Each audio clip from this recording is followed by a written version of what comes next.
Happy Earth Day, everyone! And to celebrate Mother Nature, today's film is all about plants. Wait a minute. Earth Day's not for 2 more days. Why the heck am I reviewing this now? There were some movies, terrible movies, movies so awful, no one would touch. Then came a Matthew, sad little Matthew. Matthew decided these movies to watch. For every good movie, there's at least 10 bad. Matthew had to drag himself through the crap to find the worst ones there are to be had. Today's episode, Ganjasaurus Rex. Hello, Internet. I'm called Matt. And today, we're diving into the wonderful world of stoner comedies.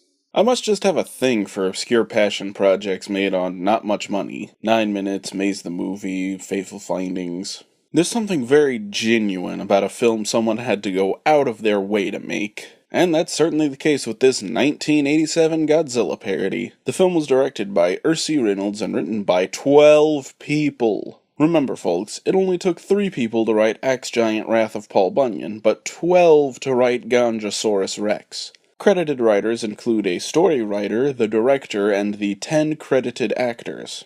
Oh god, this movie's heavily improvised, isn't it? Just looking at their names reveals that this was improvised by stoners. There's Frank, a pretty common name, and then there's names like Cloud, Honey, and Moss. Wonder how they came up with those. Yo, what are we gonna name these characters? Cloud,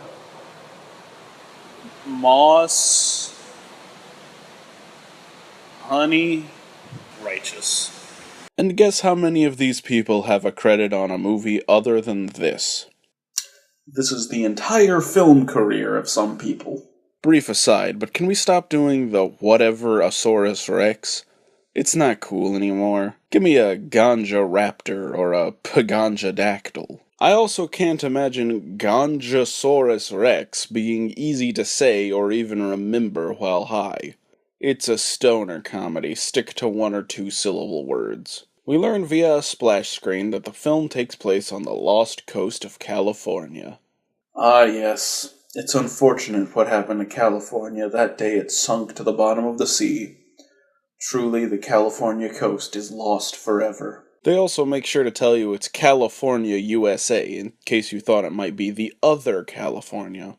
Then, before the 2-minute mark, we're introduced to the monster. Never thought I'd say this, but 2014 Godzilla could learn something from Ganjasaurus. Then again, that movie had an intimidating monster, and this movie has a plastic Godzilla toy. They'd be better off showing as little of it as possible. We meet Frank and Cloud, 2 weed farmers in 1986 California when weed was still illegal and they could have easily been found out. And we learn Cloud only bought 1 marijuana seed, but it's a scientifically engineered seed that'll grow 50 pounds of weed. Trust me, please. Oh, like I did with my car. Hey, that's the brake. That was the clutch. You thought it was the brake. Wait, was that a genuine laugh in the first 5 minutes? Is this a good movie? But they feel tremors and decide to leave.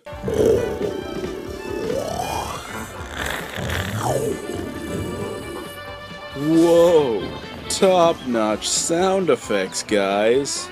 Then we meet Honey. Not you, Honey. Good dog. We meet Honey, the scientist who invented the giant weed seed. Yeah, Honey. Real scientific name. Meanwhile, her husband does some not funny jokes about laundry, and he says he might get a job.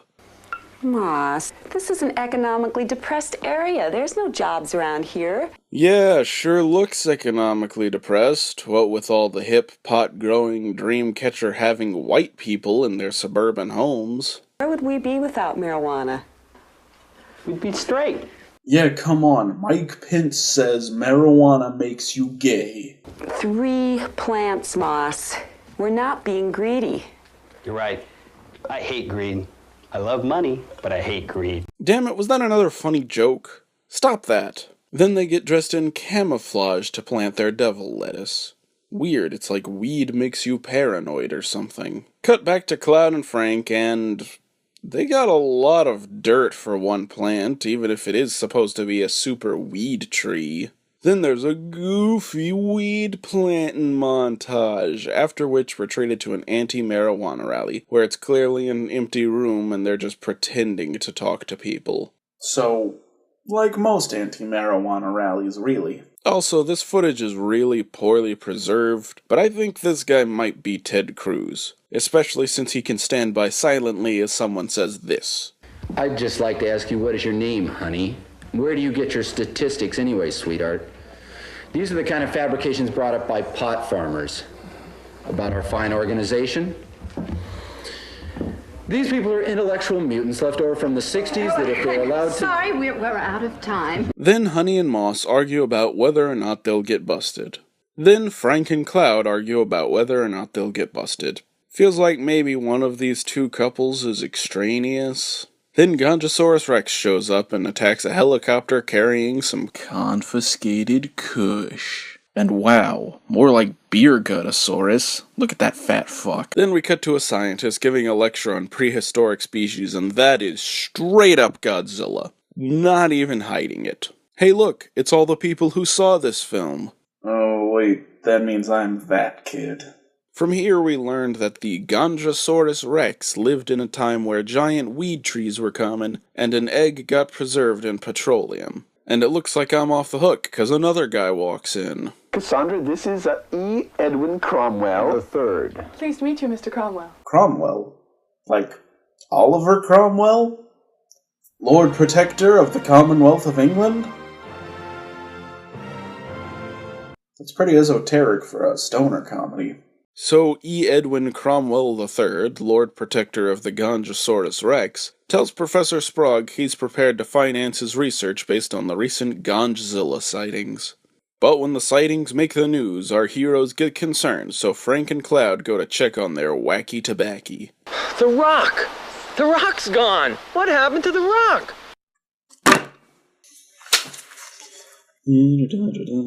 Ah, here we go. He's busy with Fast and the Furious 8! They managed to put together that the rock they had planted next to was actually good old King Ganjadora. Okay, that one was a stretch. The King Bong just wouldn't work. Meanwhile, the Reefer Madness fan club plans out their attack on the giant ganja monster. The movie enters its third montage sequence because filling an hour and a half is hard. And we find out that they've led a raid on Honey and Moss's dank tree. Oh, and they're burning it. I see no way this could lead to shenanigans. Oh wow, that looks a lot like weed. I always knew my dad was up to something. No more, Dad. I'm throwing out your stash. I maybe should have mentioned this sooner, but Barney's stoner cousin over here isn't just a crappy toy. He also sometimes does this.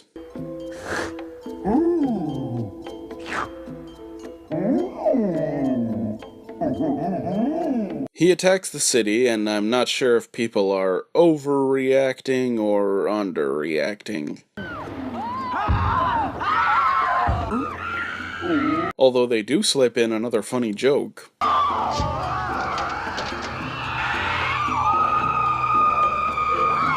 Oh man, the bad quality of the film was covering it up before, but up close, you can tell the professor is the same age as the rest of them with his hair dyed. So the stoner gang decide they're gonna go find Ganjasaurus and save him.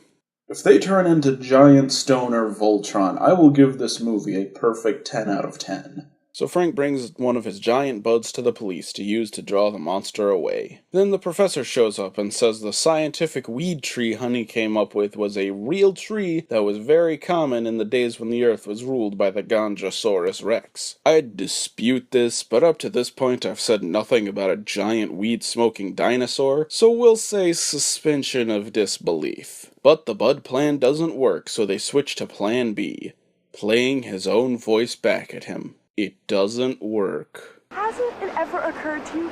Ganjasaurus Rex isn't a he. She's a she. Of course.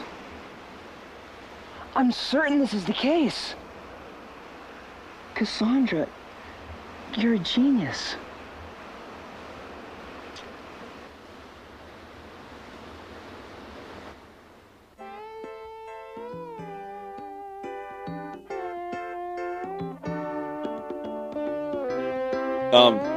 Excuse me? We were at the climax of the film?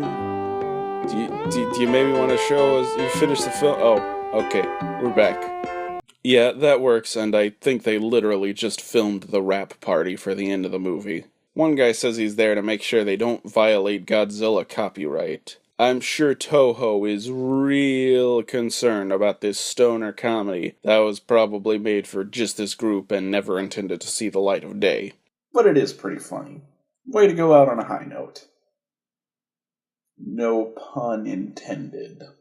Is it okay to say I liked this film? Sure, the effects are terrible, the film looks about as well preserved as a tuna sandwich left on your front porch for a week, and a lot of the jokes fall flat on their face. But there were a handful of jokes that totally work, and I honestly got more genuine laughs out of this film than anything else I've reviewed combined. There's even some good satire of the way law enforcement handles marijuana. It's clear the people making this were making it for themselves alone and didn't really expect other people to see it. And I'm sure to them, this is absolutely hilarious. It's a shame these guys never did anything else, because with time, I think they could have made something funny all the way through. But as is, they made a film that's easily watchable to most, and I would guess is one of the funniest things you've ever seen if you were stoned. But I can't imagine why anyone would be smoking weed today. It's almost Earth Day. We gotta make sure nothing bad happens to any plants. The joke is it's 420.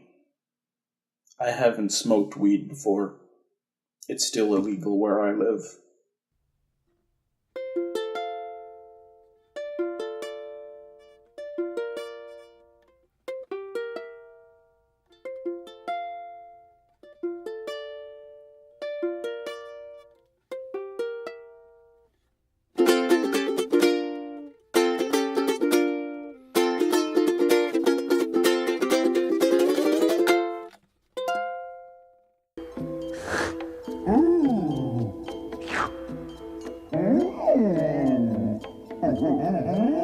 The only way I could think to end this video was a fourth wall break.